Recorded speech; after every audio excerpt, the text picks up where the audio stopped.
Well now, sugar, it's the darndest thing how a single wisp of pine-sweet smoke can peel back 40-odd years like pages in a hymn book.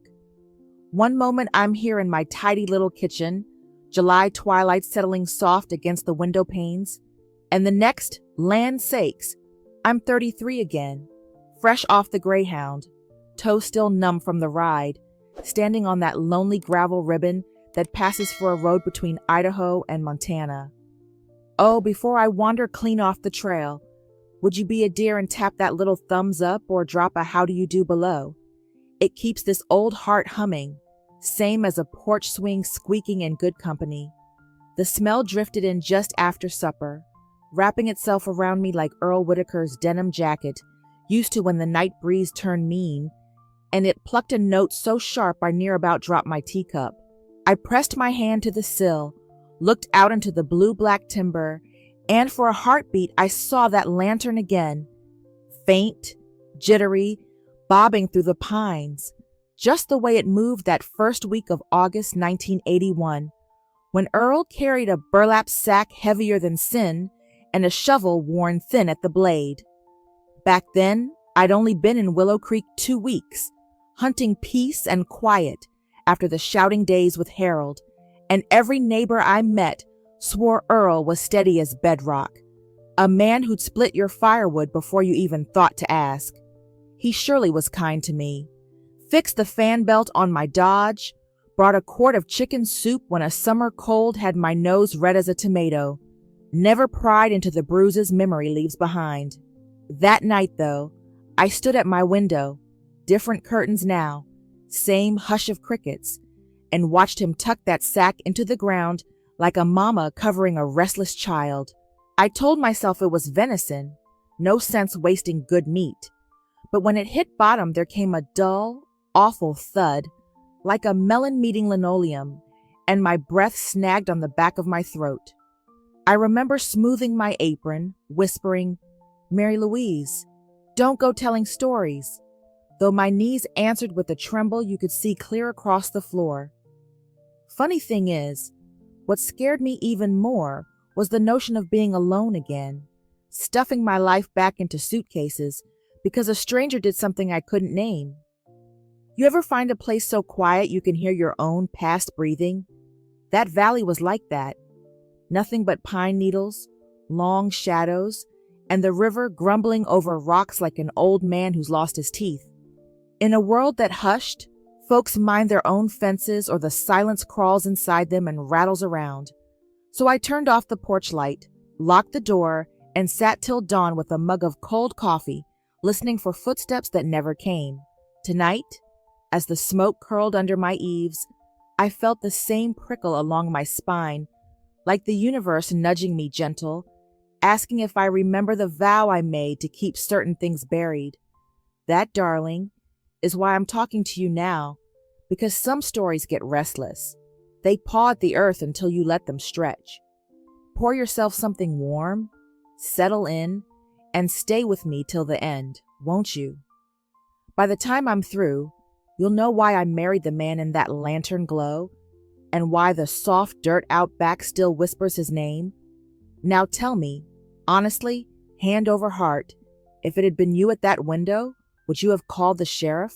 Or would you, like me, let the dark close quietly around what you'd seen?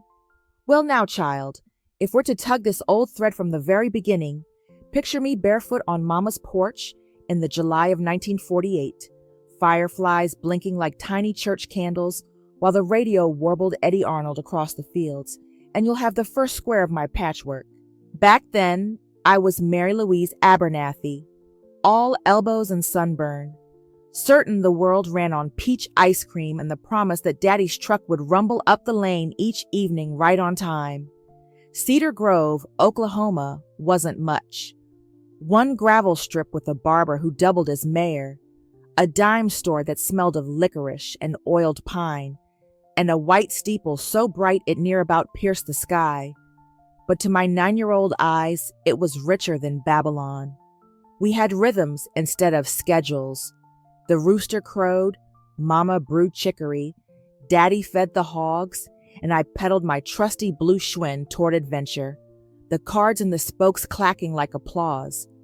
I believed kindness was the highest coin a body could spend, learned it straight from Grandma Jo, who slipped extra biscuits to the hobos drifting down the Santa Fe line and swore the Lord kept tally not in sermons, but in casserole dishes left on porches after funerals. Summers smelled of cut hay and hope. Winters tasted of wood smoke and worry. Yet even the leanest months felt safe because folks knew your name and your business, and if trouble showed its face, the whole town closed ranks like a quilt pulled tight. I dreamed simple, teaching school, raising a mess of babies, planting marigolds under a kitchen window that would always glow warm against the evening. When I was 13, the drought hit, cracking the earth so wide, tumbleweeds rolled through like gossip, and I watched neighbors pack their lives into squealing trucks, waving weakly as if they planned to circle back next Sunday. That's when I first sensed life could unlace itself without warning. Yet I clung to the notion that goodness was buoyant, that people, like homing pigeons, found their way home to the ones who loved them. By 16, I was captain of the softball team and keeper of my little brother's secrets, both titles heavy as they were sweet. I married Harold Whitaker at 19 beneath an arbor of wisteria, Daddy hammered together the night before. I thought the scent alone could carry us clear into forever.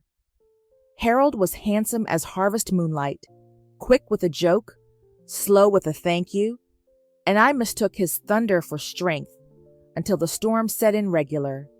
Still, the girl I used to be kept whispering that a tender word could mend any tear. When the bruises got clever enough to hide where collars covered, I told myself love was a lesson, not a life sentence, and promised the sky I'd find the courage to leave once the map inside my heart grew clearer. But long before that fork in the road, in those green Oklahoma hours, I believed with all the muscle a little soul can muster that people returned phone calls, returned favors, returned home when the porch light burned late.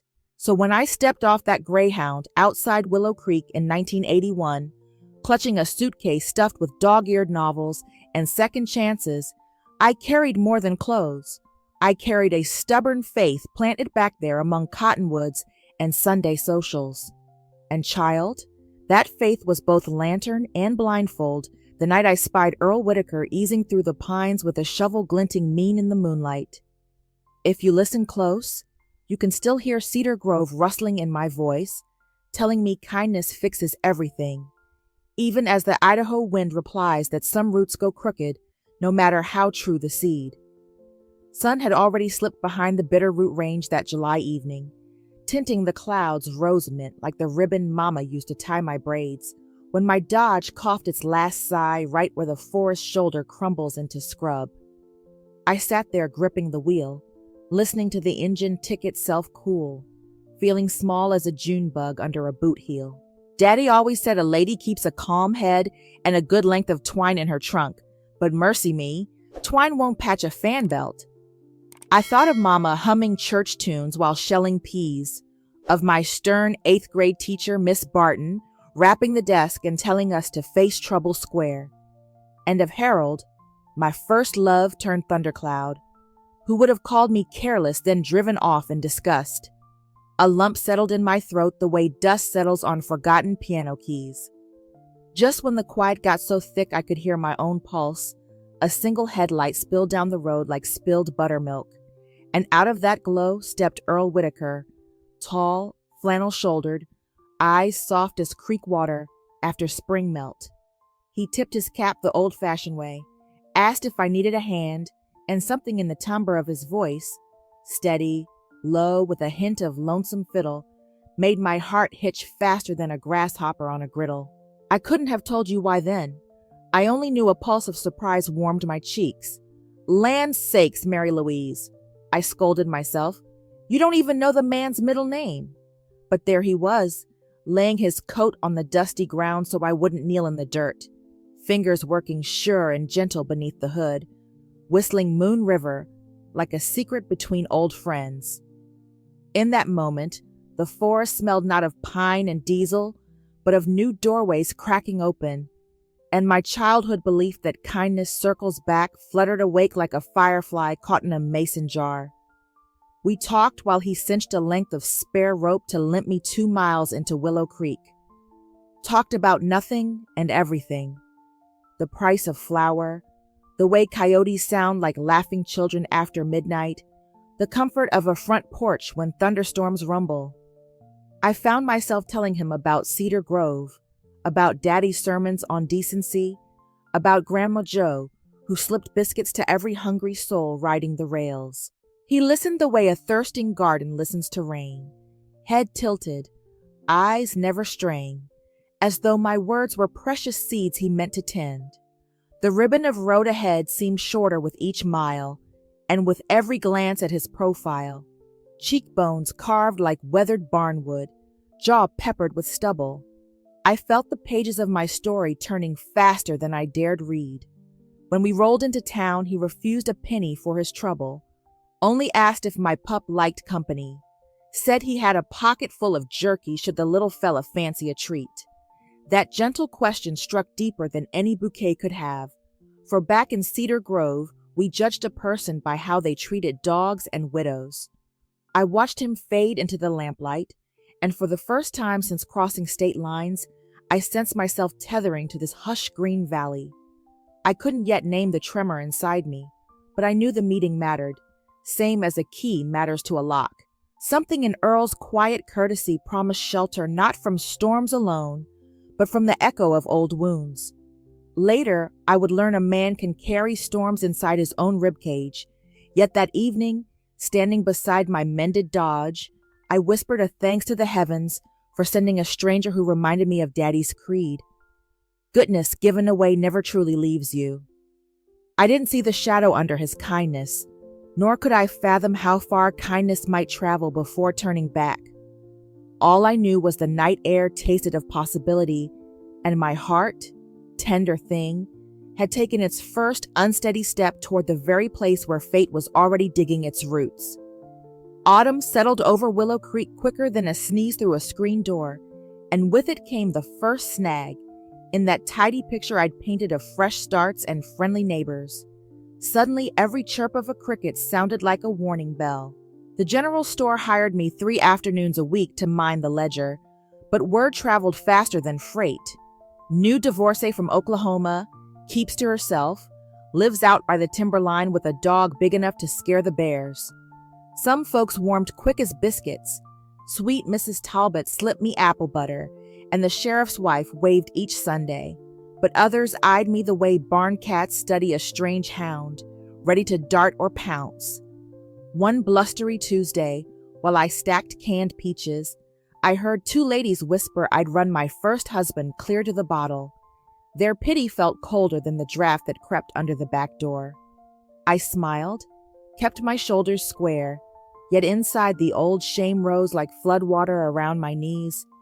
Evenings should have been my refuge, but money was leaner than a jackrabbit in January, and the trailer I rented hissed with every gust, as though it might lift clean off its cinder blocks. Earl dropped by regular, bringing firewood, tightening window latches, humming low while Sparky circled his boots. But the man had a hush woven through him that grew heavier with dark. More than once I glimpsed a shadow in his gray eyes, like thunderclouds roiling beneath still water, and when I asked where he disappeared to after supper, he'd swipe sawdust from his sleeves, say he had chores, out at the back 40. One night he arrived with a gash across his knuckles, muttered something about fence wire, then kissed my forehead so tender it near erased the worry. Almost. The real twist of the knife came from Oklahoma. A letter, postmarked Tulsa, Harold's looping script on cheap paper. He wrote he'd forgiven my foolishness and aimed to fetch me by Christmas. His neat blessing felt more like a summons, and the weight of his promise made my throat tighten. I burned the envelope in the wood stove, yet the scent of singed ink clung to my clothes like guilt.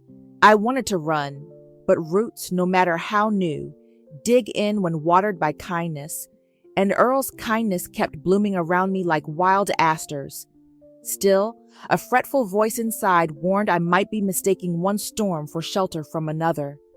The dilemma unfurled slow but steady. Stay and risk Harold blowing into town, or leave and tear myself loose from the first calm I'd tasted in years. Calm stitched with Earl's silent company and the hush of the pines. Sheriff Bailey, bless him, dropped hints that women traveling alone ought to keep family near. His concern was genuine, but the undertow of doubt hurt just the same. Even Sparky felt the tension. He began pacing at dusk, nose to the door, as though catching the scent of choices I had yet to name. Some nights I lay awake listening to the wind comb the treetops, asking the dark whether courage meant holding fast or slipping away. I wasn't sure which fear weighed more, the echo of Harold's fists or the secret storm swirling in Earl's quiet. That, dear heart, was the knot tightening inside me. How to believe in goodness without being blinded by it. How to trust a man's hand when you'd once known kindness turn to iron. By the first frost, I understood life in Willow Creek was no gentle quilt of second chances. It was a fabric riddled with snags, and every tug threatened to unravel the whole. Yet I clung still, praying the thread would hold, even as the first strands began to creak under the strain. Well, child, the night everything cracked wide open began gentle as cornbread cooling on the sill. The July air was warm, the moon sliding lazy behind the pines, while I hummed "You Are My Sunshine" over a sink of dishes. Sparky scratched the screen for his evening ramble, and I let him, trusting that faithful old hound the way you trust a kitchen clock that's never lied. 10 minutes. I promised myself he'd be back panting for crumbs. But 10 slipped to 30, and the little pink clock with plastic roses began to tick louder than my own heart. I shrugged into Earl's denim jacket, the one that still smelled of sawdust and river rocks, and stepped onto the moonlit road. My flashlight cut a narrow tunnel through the timber, yet the forest felt too hushed, like every owl was holding its breath. At the tool shed I reached for spare batteries and froze. Sparky's red collar dangled from a nail, tag twitching in the breeze. July warmth drained straight out of my bones. Why hang a collar here when the dog was out there? I forced my legs ahead, questions rattling like marbles in a jar, until a faint lantern glow flickered through the spruces. There he was, Earl, hips set, shovel lifting and falling with steady rhythm over the clearing, where the soil never did heal after that first August night. Each thunk of metal on earth slammed a door inside my ribs. Time, honest to goodness, stopped. Even the creek hushed its gossip. I stood between two versions of myself, the girl who believed kindness always circles back, and the woman staring at a truth too heavy to lift. Earl looked up, lantern light cutting hard angles I'd never noticed before, and our eyes locked across the churned earth. Not anger, not shame, just a weary plea, as though asking me to hush the night itself. I thought of Harold's scorched letter, of miles already traveled, of how many times a woman can start over. The air smelled of sap and something darker. My heart said run, my bones said stay, and somehow both felt true. In that breath, I learned fear and love can share the same face. When the last mound was patted flat, Earl pressed my dirt-stained hand to his chest. No heartbeat ever thundered louder. The moon slid behind a cloud, tucking us into darkness thick as molasses, and I understood I hadn't merely lost a dog. I had buried the final bright shred of the girl who trusted daylight to keep monsters away. Something sterner sprouted where trust once lived, edged like flint. If peace demanded silence, then silence would be my covenant. My hand still shook, yet I wove my fingers around his and felt the earth claim its secret. I remember the exact second the night birds resumed their song, as though the world's mainspring had started again. We left the lantern behind, its glow buried with my certainty, and walked the winding path home side by side, saying nothing, breathing the same haunted air. The smell of turned earth followed like a cloak. By the time our porch light flickered into view, I knew I would stay, not from tenderness, but from a flinty resolve to guard the quiet, as though, by standing sentinel, I could keep the wolves of the past and the wolves yet to come at bay. Morning in Willow Creek used to come on bright and chatty, magpies fussing at the eaves and Sparky's tail thumping the screen door. But after that lantern night, the dawns felt muffled, as though someone had folded a heavy quilt over the whole valley.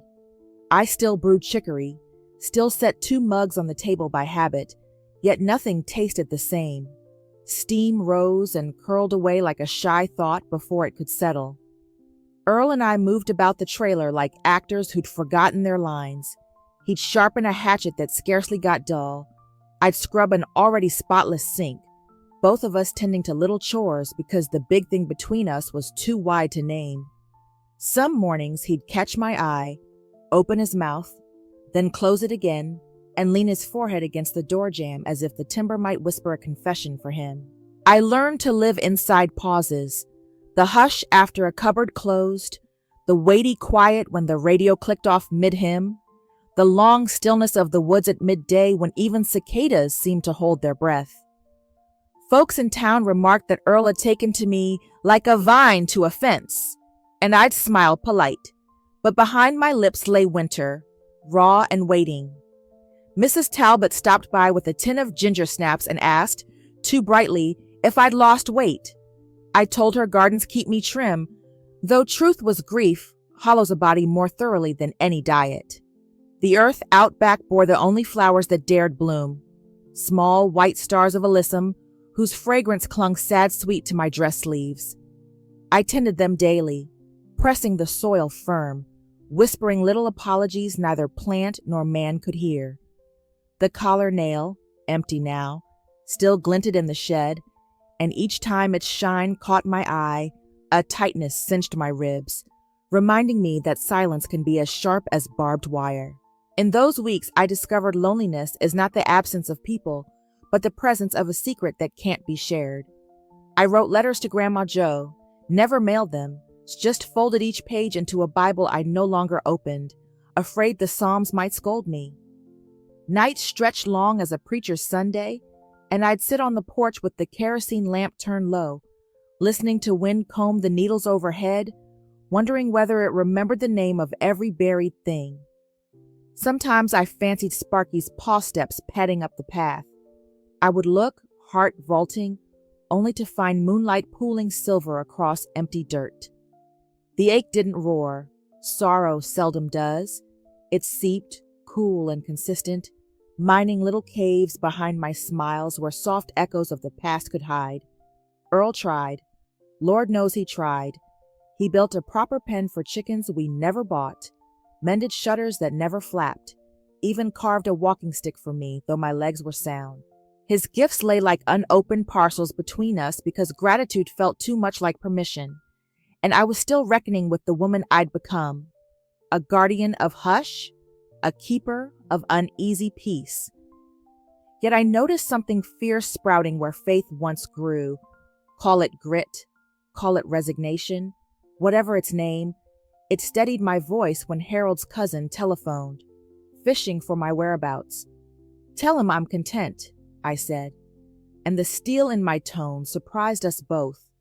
That night, Earl squeezed my hand just once, neither apology nor victory, merely acknowledgement that the past had been fenced off, its gate chained by mutual need. My belief in people didn't die so much as molt. The bright down of girlhood sloughed away, leaving tougher feathers underneath. I no longer assumed kindness returned like swallows in spring. Instead, I measured each gesture by the quiet that followed it. When a neighbor laughed too loud, I wondered what hush they harbored. When the church bells pealed, I counted how quick the echo faded. Still, I planted more alyssum, rows and rows, until the clearing wore a white veil at dusk. Some evenings, kneeling there, dirt cool against my palms, I felt the simplest whisper of comfort. Roots take hold regardless of who digs the hole. So I kept moving, slow but steady, inside a life pared down to chores, small mercies, and the vow that no harm would cross our threshold uninvited. It wasn't joy, not quite, yet neither was it despair.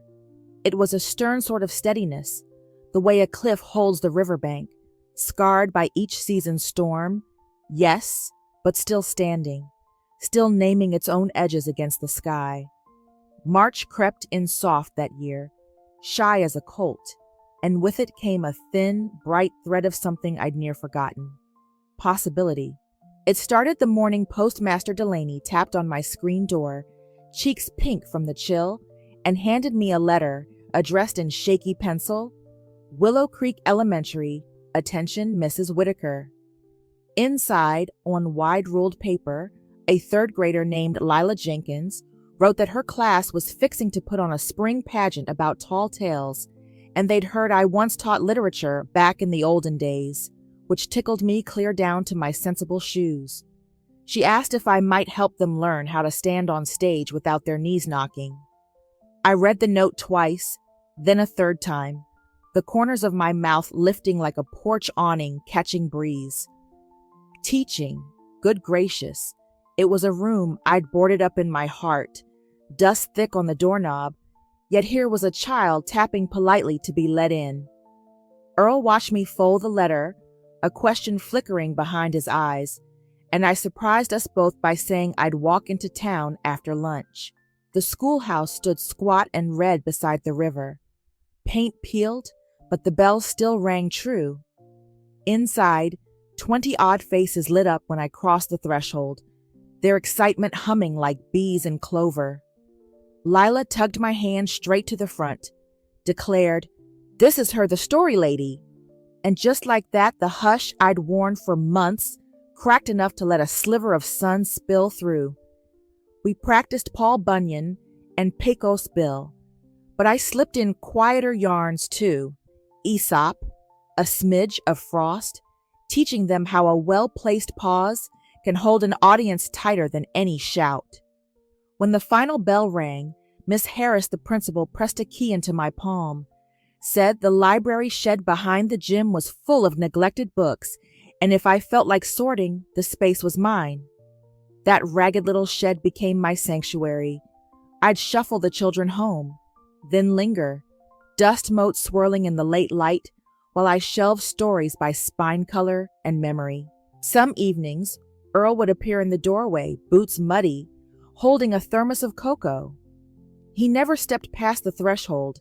Maybe those pages felt too fragile for the secrets he carried, but he'd sit on the stoop, listening, while I read aloud lines that once steadied my own trembling heart. And wouldn't you know, the more I breathed life into tales for those children, the more my own lungs remembered how sweet a deep breath could be. Their laughter seeped into my seams, patching places grief had frayed. One pigtailed boy, Toby, asked if heroes were real or just make-believe. I told him heroes are folks who keep choosing kindness even on days it seems thin on the ground. Walking home that dusk, boots crunching frost, I realized I'd spoken as much to myself as to him. I still visited the clearing, still tended those shy alyssum blooms, but now I planted marigolds too, bold, unashamed splashes of gold, and the riot of color felt like a small rebellion against the hush. For the first time since Sparky's collar clinked empty, I caught myself humming while hanging wash, the tune carrying over the meadow toward Earl splitting logs. He paused, axed midair, and offered a soft half-smile, as though relieved to hear a note of music slip between us again. Hope didn't arrive trumpeting. It tiptoed on kitten feet, curled warm round my ankles, and reminded me that even a scarred field can break into bloom if someone's willing to scatter seed. Maybe the past couldn't be dug up without ruin, but the future, quiet, modest, was sprouting green all the same, and I, weather-worn Mary Louise, found my hands itching to tend it. Spring's first thunderstorm rolled through on a Saturday evening, clouds rumbling low like wagons over cobblestone, and the smell of wet earth tugged me to the shed where Sparky's collar still glittered on that nail like a stranded tear. For months I'd skirted it, letting cobwebs drape across the brass tag. But the children's pageant had wrapped that afternoon. Lila remembered every line. Toby bowed so deep he near kissed the boards, and their brave joy stirred something fierce inside me, a reminder that hiding is no sort of living. I lifted the collar, cold as creek stone, and its weight shocked me with how little metal it took to anchor so many sleepless nights. I walked outside. Rain tapped gentler now, a hush after the sermon. Earl stood on the porch, boots mud-slick, lantern in hand, eyes searching the sky the way a man searches his own heart for weather signs. I met him halfway, no steps between us but all the miles of silence we'd hoarded. My fingers closed around the wet leather, and in a voice shaken yet clear I said, "I saw you that night, Earl. I heard the shovel, felt the earth shudder, and I have carried the hush ever since." His shoulders sagged not in anger but in something like relief, as though the truth was a splinter finally eased from skin. Rain kept time between us. He opened his mouth, but I lifted a palm. "I'm not asking where storms come from," I whispered, "only whether we can plant something honest where they leave their scars." With that, I stepped off the porch, barefooted, mud cool between my toes, and headed for the clearing. Earl followed, lantern throwing uneasy halos across the pines. At the patch where the alyssum breathed pale in the dusk, I knelt and pressed the collar into the dirt. Tag up, a quiet marker no eye but ours would notice. I smoothed soil over it, patting the mound the way Mama used to pat biscuits before baking, and whispered, "Rest here, old friend." The act was small, hardly more than a sigh against the vast timber, yet the moment my palms left the ground, something inside unclenched, like a door long swollen by weather finally swinging free. I felt tears, warm, clean, spill down cheeks that had grown stingy with weeping, and I let them fall without apology. Earl set the lantern beside me, dropped to his knees, and laid his rough hand over mine. His grip no longer felt like possession. It felt like a man offering half the weight he'd carried alone. He whispered my name, just once, so soft the wind might have spoken it, and in that syllable lay confession, contrition, and a plea for tomorrow. We walked back through trees steaming with rain, and before the porch steps he stopped me, pulled from his pocket a ring of plaited willow bark tied with a single silver thread. "No preacher, no papers," he said, voice trembling like a fiddle string. "Just a promise I'll never dig a hole between us again." The ring was humble, even fragile, but I slid it on with steady fingers because I finally understood a promise earns its strength from the hands that keep it. Standing there, rain drying on my hair, I chose, not out of fear, not even love alone, but out of a clear-eyed decision to live forward, to plant gardens instead of questions. The past remained, same as tree rings keep count, yet it would no longer dictate the shape of my days. That night, we brewed cocoa, shared a single mug, and when thunder growled far off like memories prowling the edge of thought, I leaned into the sound unafraid. I had buried guilt with Sparky's collar, planted hope over it, and accepted that both shadow and bloom write their lines in every life story. From that moment on, I carried my history not as a chain, but as a compass. It pointed back to the clearing, yes, but it also pointed outward, to classrooms full of bright eyes, to porch swings in evening light, to the simple daring act of waking each dawn and saying aloud, "I am still here, and that is enough." Funny how memory works. Sugar, the old moments we thought were carved in iron turned soft when rubbed against today, and the tiny choices we barely noticed harden into pillars that hold our roofs. When I first rolled into Willow Creek, I believed goodness was a boomerang. Toss it true, and it would sail right back shiny as ever.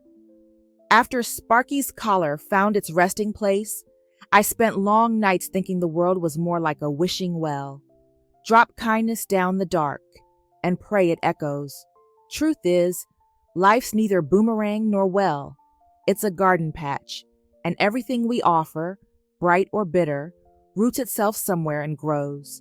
Back then, I waited on certainty the way some folks wait on a bus that quit running years ago. I thought only rock-solid answers could prove a heart safe. These days, I understand questions themselves can be sturdy flooring if you learn to dance on them. I have a husband who speaks in quiet deeds, a classroom of children who look to me for stories, and a clearing out back where pain and promise share the same dirt. Some mornings, when the fog lifts slow off the pines, I walk the row of marigolds and feel both the bruise and the bloom under my feet. That mix, that uneasy duet, is what gives my voice its weight when I tell little Lila that bravery isn't loud, it's consistent, or when Toby asks how you know a hero's real, and I answer, honey, heroes are the folks who keep sweeping the porch even when the wind won't quit. I've learned forgiveness isn't forgetting. It's deciding the past may ride shotgun, but it can't steer. I still hear the shovel some nights, still see Harold's scrawl in my mind, yet those echoes remind me how far a spirit can travel and still turn toward the light. If my story has a spine, it's this. Silence can protect, but only truth can heal. Kindness can shelter, but only courage can keep the walls standing. And courage, more often than not, looks like a woman stepping into muddy grass with a dog collar clenched in her hand, ready to plant something honest where the ground sank before. So if you're listening tonight, rocking on your own porch of what-ifs, maybe you've been waiting for the world to guarantee clear skies before you risk a harvest. Darling, storms will come no matter how tidy you fold the tablecloth. Plant anyway, speak anyway, love anyway, because every seed, yes, even the one sown in trembling, knows how to reach for sun. And maybe, just maybe, it's time for you to stop waiting on that bus that isn't coming and start walking the road yourself, kicking up dust, trusting your feet to find home. Well now, dear heart, we have rocked together clear from cedar-scented childhood to this porch of twilight, and I can almost feel your steady breathing across the screen. Maybe your tea has gone cold, or the evening news is muttering in the next room, yet you stayed, and that means more to an old soul than you might guess. I told you about the lantern glow, the hush of freshly turned earth, and the thin green shoots that dared rise afterward. But please understand, the story doesn't end because the telling is done. It keeps living in every breath I take and in every child's giggle that floats from the schoolyard. Some mornings, Earl and I share quiet toast while the valley fog lifts slow, and without a single word, we agree that peace is a chore you do daily, like sweeping the porch or blessing your supper, never finished, always necessary. I'm simply Mary Louise, patched here and there, but standing with both palms open to light and shadow alike. I reckon you've carried your own shadows to this moment, maybe smaller, maybe larger, but real just the same. Perhaps you've buried something, an old hurt, a broken promise, a dream that lost its shine, and wondered if it will stay quiet forever. Hear me now. Dirt is patient, but so is hope. One honest breath, one brave sentence, one gentle hand on another's shoulder is enough to rouse seeds you forgot you planted. So here's what I hope lingers with you when the screen goes dark and the house settles quiet. It is never too late to plant something true. Never too late to let the soil of your past sprout new color. Hurt may settle deep, yet it is not bedrock. Fear may stand tall, yet it sheds leaves like any other tree. I found my second chance in a library shed and in planting marigolds over old sorrow. Yours might wait at a bus stop, in a phone call you've put off, or in the mirror tomorrow morning when you brave a softer gaze. If my tale means anything, let it be a lamp beside your own darkened path, whispering walk on, walk on. Now, Let me pass the lantern to you. Ask yourself, sweet listener, do you believe true love must always circle back like a faithful hound? Or can it change its name and bloom anew in places no one expected? Have you been sitting on your own porch, watching for footprints that never appear, when the road ahead is wide open and bright with all you haven't tried yet? Maybe, just maybe, it's time to gather your courage, step into the hush, and see what songs the night will let you sing. I will leave you with this tender notion. Sometimes, when the moon climbs high and the pines stand still as pews, I catch Earl's hand resting on that soft mound of earth, and in his eyes I glimpse a flash of remorse so plain it trembles the stars. And I find myself thinking, perhaps Sparky is out there still, chasing crickets in some kinder meadow, and perhaps Earl feels his tail thump now and then. Sometimes it seems he does remember. So tell me, dear friend, after all you've heard tonight, does real love owe us a return? Or is the truest proof of love the courage to keep walking even when it does not? I'll be right here, porch light glowing, eager to read your thoughts in the comments. Until then, may the hush you carry become the song you sing.